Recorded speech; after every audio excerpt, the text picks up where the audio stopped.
আপনারা এমন একজন মানুষ হিসাবে আমরা আপনাদেরকে চিন্তা করি, যার কাছে কিন্তু আমরা একটা ভরসা পাই, যার কাছে আমরা ভরসা পাই একটা পরম বন্ধু হিসাবে। বিশেষ করে মানুষ কখন যায় আপনাদের কাছে? মানুষ আপনাদের কাছে যায় কিন্তু বিপদে পড়লেই। এবং একজন মানুষ বিপদে পড়ে যখন আরেকজন মানুষের কাছে যায়, তখন কিন্তু সে সেই মানুষটাকে তার ভরসার আশ্রয়স্থল মনে করে বলেই কিন্তু তার কাছে যায়।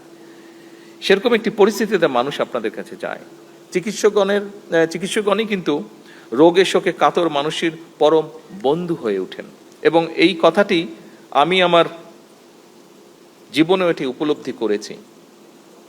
এই দেশেরই প্রখ্যাত কয়েকজন চিকিৎসক আমার মাকে অনেকগুলো বছর ধরে চিকিৎসা দিয়েছেন। প্রত্যেক মুহূর্তে ওনারা তাকে টেক কেয়ার করেছেন। উনি মৃত্যুর কিছুদিন আগে উনি বিদেশে গিয়েছিলেন।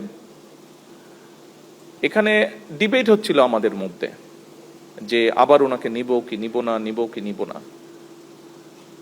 আমি ব্যক্তিগতভাবে যেটা বলেও ছিলাম বিভিন্ন মানুষকে, যে আপনারা ওনাকে নিতে চাচ্ছেন, কিন্তু এখানে যেই চিকিৎসকগণ ওনাকে যেই সেবাটা দিচ্ছে 24টা ঘন্টার প্রতিটি মুহূর্ত, আমি দেখেছি বিদেশি, হ্যাঁ বিদেশে গেলে হয়তো টেকনিক্যাল সাপোর্টটা ভালো পাওয়া যাবে, ভালো ইকুইপমেন্ট হয়তো আছে, আরো হয়তো অ্যাডভান্স ইকুইপমেন্ট আছে, ওষুধপত্রের ব্যাপারে খুব হয়তো ডিফারেন্স থাকবে না, হয়তো হার্ডলি ডিফারেন্স থাকবে। কিন্তু এই যে হিউম্যান টেক কেয়ার, যেটা আমি মনে করি না এটা বিদেশে গেলে পাওয়া যেত কোনোভাবেই।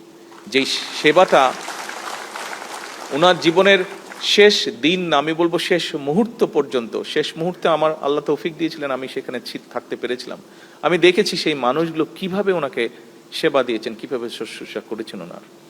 এইটা বোধহয় যতই ভালো হসপিটাল হোক পৃথিবীর, যতই অর্থ দিয়ে হোক, এইটা পাওয়া যেত না। সেজন্য ব্যক্তিগতভাবে আমি সেই মানুষগুলোর কাছে অত্যন্ত কৃতজ্ঞ।